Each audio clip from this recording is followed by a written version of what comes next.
Well, the Independent Electoral Commission says its systems are not in danger of cyber attack. Yesterday, the elections body briefed MPs on the state of its readiness for the polls. Following recent hacking of insurance company Liberty, its data systems moved to allay fears to the public. It says it's put measures in place to protect its systems from hackers. The electoral body also believes chances of hackers influencing the results of next year's elections are slim, as voting is manual. IEC Chairperson Glenn Mashinini also told parliamentarians that the elections are likely to be held between May and August.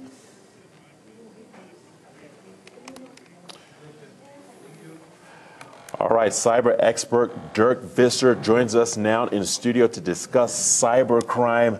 Well, Dirk, let's dig into it. First of all, I think what the public should know, I think the first important thing the public should know about cyber crime is that it's a lot of money to be made, and up to $3 trillion have been lost since 2015 and is expected to double and even get up to $6 trillion in 2021. What can you tell us about cyber crime? Listen, cybercrime is a reality, especially in the world that we're living in, where we're living in a connected world. So we've got our bank accounts on our cell phones, on our iPads. We don't have to go into the banks to change our credit cards or get new credit cards or whatever it is, you know. So we're living in this connected world where everything is digital and everything's in your pockets. You know, and you guys would know, if you lose your cell phone, you've lost your life. And hackers know this thing.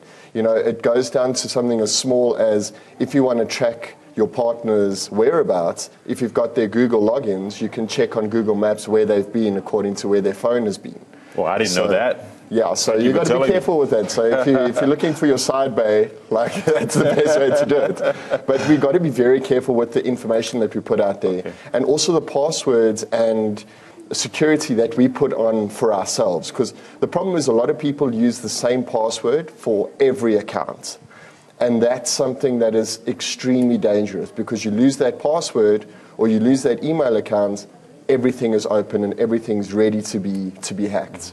Right now, what can we take away from last week's hacking of Liberty Holdings? What can South Africans take away from that? South Africans have got to be very careful. Now, hacking is a reality, and hacking is something that is happening globally. So we're not an isolated case. So it's not a case of that we need to live in fear. I know that Liberty have got their measures in place as far as the IT security. And the question comes in whether it was an inside job or not, because of the extent of the information that people got hold of. So they've got to go through their processes. But what I'm saying to South Africans is very important. Be careful what you share. And be careful with, again, like I said, with your passwords. A recommendation from our side, change your password every 2 to 3 months. Change your password. Keep it fresh, because you use the same one all the time. And eventually, across multiple platforms, banking, Facebook, Twitter, wherever, using the same password, one password opens your life up. Keep the passwords different. Keep them changed. You know, keep changing them up. All right. Let's talk about the individual now. Let's talk about some of the ways that we are vulnerable. Would you say that public Wi-Fi exposes you to a certain extent to being hacked? Yeah, there's a couple of ways. So firstly, on your smartphone, most smartphones, if you're using an Android device, use NFC technology, which is near-field communication. So basically think of it as the same as a Gautrain card. Tap the card to gain access to the station. Your Android devices use the same sort of proximity on the device. Best thing to do is switch that off, because it's easy for somebody with another NFC device to walk past you, tap your phone, and gain access to the data on your phone because of the NFC field. Another thing that you should do, and I've got it as well, is you can buy wallets and purses that are NFC protected. So people can't walk past you and tap your wallet and gain your banking information, which is something that happens. So what you got to do is you got to be careful of these small little things that you don't realize. You know, you're in busy shopping centers, you're walking past people all the time, somebody brushes past you, and suddenly there's no money in your bank account. Wow. Now, the question that needs to be asked is, how rampant is this? How much of it is out there? Listen, it happens more frequently than you would think. Obviously, we know about the big data scandals because of its big organizations. But there's people every day that are, and I'm sure you guys would know of people that go, geez, my bank account's just been cleared out. How did that happen? Was it card swapping? There's so many different variables now that it's no longer just the case of looking around when you go into an ATM. I make a point of when I'm walking through a shopping center to keep my hands in my pockets. Not because I don't want to shake anybody's hand, it's because I want to know where my stuff is.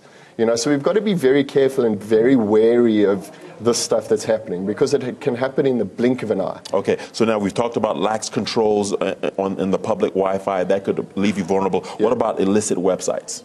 Yeah, please, it's a conversation that I have all the time. Just if I can point it out, if you're worried that your accounts have been hacked, there's actually a website that you can go to called Have I Been Pawned?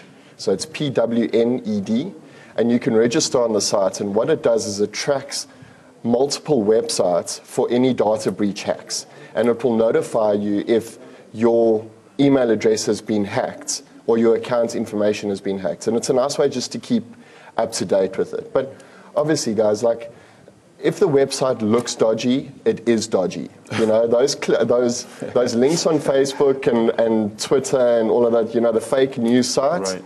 Don't click on the link. Again, also, if you see, and I know people do it for fun, but on Facebook, what am I going to look like in 5 years, or what sort of dog am I, or those sort of quizzes, be careful of that stuff, because those websites or those quizzes pull your login information off of your Facebook page, and it pulls your personal data off of your Facebook page. That's how the whole Cambridge Analytica scandal happened, because they opened up their API and let them use the data from Facebook. So please don't do silly quizzes and that sort of thing online, because you're opening yourself up to being hacked. Okay, and then finally, speak to us about the dangers of apps and phone cloning software. So the nice thing with let me just preface this by saying I'm a very big Android fan, okay? Not a fan of Apple so much, just because of the usability point of view.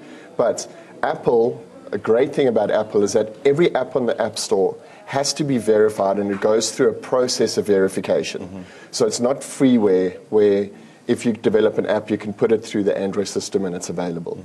Don't just go and download apps, all right? Make sure that the apps that you're using are verified and that they are protected and secure. And when you go into your App Store, whether it's Google Play or the Apple App Store, whatever it is, you can go through the description of the app to show the security protocols and show that it's been verified.